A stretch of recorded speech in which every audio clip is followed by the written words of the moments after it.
नमस्कार दोस्तों, मैं रोशन मित्तल। मेरे अपने यूट्यूब चैनल मनोविज्ञान की बातें में आपका हार्दिक स्वागत करता हूँ। मेरे इस यूट्यूब चैनल का उद्देश्य लोगों को मनोविज्ञान के बारे में जागरूक करना और साथ में प्रतियोगिता परीक्षाओं में जो रीट, सेकंड ग्रेड इत्यादि में मनोविज्ञान को समझाना है ताकि उनसे उनको मदद मिल सके। मेरे पिछला वीडियो जो व्यक्तित्व से संबंधित थे उसमें आपने देखा था कि मैंने व्यक्तित्व को अलग अलग तरीक़ों से बताया था और उसमें मैंने आपको बोला था कि मेरा अगला जो वीडियो होगा वो किशोर अवस्था के बारे में होगा। किशोर अवस्था जिसका इंग्लिश अर्थ होता है एडोलसेंस, जो कि लैटिन भाषा के शब्द एडोसियस से बना होता है, जिसका अर्थ होता है परिपक्वता की ओर बढ़ना। स्टैनली हॉल के अनुसार किशोर अवस्था व्यक्ति का एक नया जन्म होता है। किशोर अवस्था को हम 13 से 20 वर्ष के बीच में मानते हैं। शील्ड के अनुसार किशोर अवस्था वह अवस्था है जब व्यक्ति बाल्यावस्था से आगे की ओर बढ़ता है, जबकि बायलर, जॉन्स और सिम्पसन के अनुसार किशोर अवस्था किसी व्यक्ति के जीवन में वह काल होता है जब वह बाल्यावस्था से प्रारंभ होता है और प्रौढ़ अवस्था के आरंभ में खत्म हो जाता है। किशोर अवस्था में बालक न तो बालक रहता है न प्रौढ़। किशोर अवस्था में बालक के विभिन्न पक्षों जैसे शारीरिक, मानसिक, भावनात्मक तथा सामाजिक संबंधों में क्रांतिकारी परिवर्तन होते हैं। किशोर अवस्था संक्रमण की अवस्था कहा जाता है क्योंकि इस अवस्था में व्यक्ति न तो बालक रहता है और न प्रौढ़। किशोर और किशोरियों के भीतर यौन संबंधी विशेषता, मानसिक, भावनात्मक, सामाजिक संबंध परिवर्तन इस अवस्था के मुख्य लक्षण हैं। आसोवेल के अनुसार किशोर अवस्था को व्यक्ति की जैव सामाजिक स्थिति का संक्रमण काल कहा जा सकता है। किशोर अवस्था में किशोर माता पिता, मित्रों और दूसरों के प्रति अपनी मनोवृत्ति में परिवर्तन दिखाता है। अब दोस्तों, ये तो आपने किशोर अवस्था के बारे में जाना। अब हम किशोर अवस्था की समस्याओं के बारे में जानेंगे। उनकी जो मुख्य समस्याएं होती हैं वो होती हैं भावनात्मक अस्थिरता, समस्याओं की अधिकता, संक्रमण काल, काम जागरण की अवस्था, कल्पना की अधिकता। हम अब एक एक समस्या को लेते हुए विस्तार से इसके बारे में जानेंगे। सबसे पहले हम चर्चा करेंगे भावनात्मक अस्थिरता की। किशोर अवस्था में व्यवहार में अस्थिरता अधिक होती है।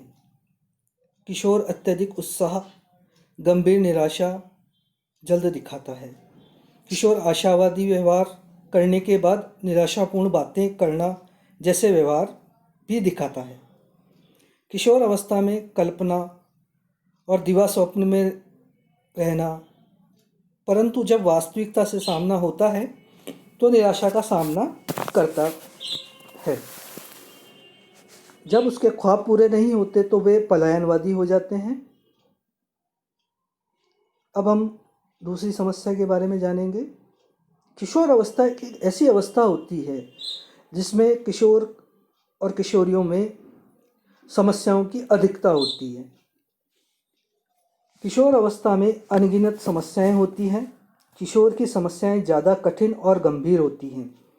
इस अवस्था में समस्याएं स्वयं से संबंधित होती हैं। किशोर ऐसी समस्याओं का सामना करता है जो उसने अपनी ज़िंदगी में पहले कभी नहीं किया था। किशोरों की समस्या उनके आकार, स्वास्थ्य, सामाजिक संबंध, विपरीत लिंगी से संबंध, शिक्षा, जीवन साथी से संबंधित होती है।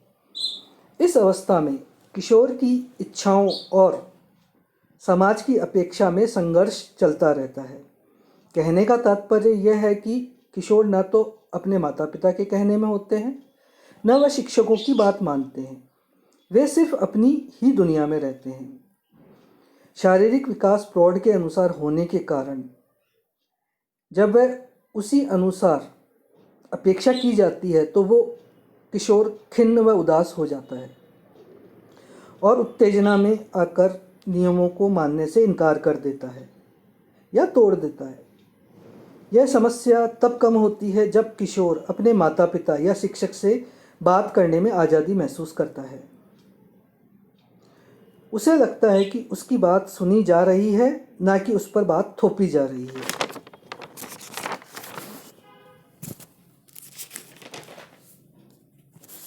अब तीसरी समस्या है संक्रमण की अवस्था या संक्रमण काल। इस अवस्था में किशोर बाल्यावस्था और प्रौढ़ अवस्था के बीच की अवस्था में होता है। उसका शरीर प्रौढ़ जैसा तो हो जाता है, उसके कर्तव्य और उत्तरदायित्व बढ़ जाते हैं, जिससे उसकी स्वतंत्रता पर बुरा असर पड़ता है और कभी कभी वह बचकाना व्यवहार करता है। इस अवस्था में अहम ईगो के तालमेल की समस्या मुख्य समस्या होती है। यदि ईगो या अहम का समायोजन ठीक ढंग से ना हो तो उसकी समस्याओं में वृद्धि हो जाती है और व्यवहार गलत हो जाता है। अब हम बात करेंगे काम जागरण की अवस्था। किशोर अवस्था काम जागरण का काल होता है। किशोर विपरीत लिंगी के प्रति तीव्र आकर्षण महसूस करता है। इस अवस्था में काम इच्छा सबसे ज़्यादा प्रबल होती है, जिससे किशोरों को समस्या उत्पन्न होती है। कल्पना की अधिकता। इस अवस्था में किशोर कल्पना बहुत ज़्यादा करता है। वो अपनी कल्पना की दुनिया में ही रहता है। इस उम्र में बाहरी दुनिया से संपर्क स्थापित करता है, परंतु व्यक्तिगत समस्याओं से वह अंतर्मुखी भी हो सकता है। वह अपनी दमित इच्छाओं को कविता, कहानी या चित्रों के आदि के माध्यम से भी व्यक्त करता है।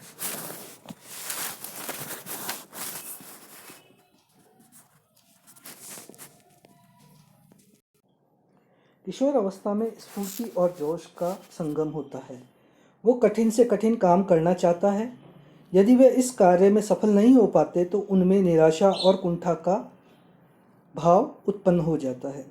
इस अवस्था में वे अपनी समस्याओं का समाधान में माता पिता और शिक्षकों को शामिल करना उचित नहीं मानते हैं।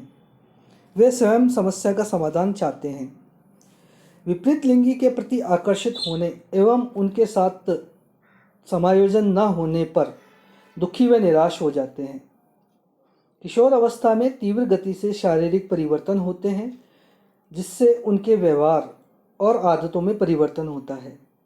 समाज में नई भूमिका किशोरों के लिए समस्या उत्पन्न करती है। दोस्तों, मेरा ये वीडियो बनाने का उद्देश्य ये था कि आप किशोरों की समस्याएं समझें और उनके वो ऐसा व्यवहार क्यों करते हैं इसका कारण जानें। अगर आपको किशोरों की समस्याओं का कारण पता होगा तो आप उनकी समस्या समझ के उनका समाधान निकाल पाएंगे। मैं रोशन मित्तल, मनोविज्ञान की बातें में बस आज इतना ही कहूँगा। मैं अपना अगला वीडियो जल्द लेके हाजिर होऊंगा।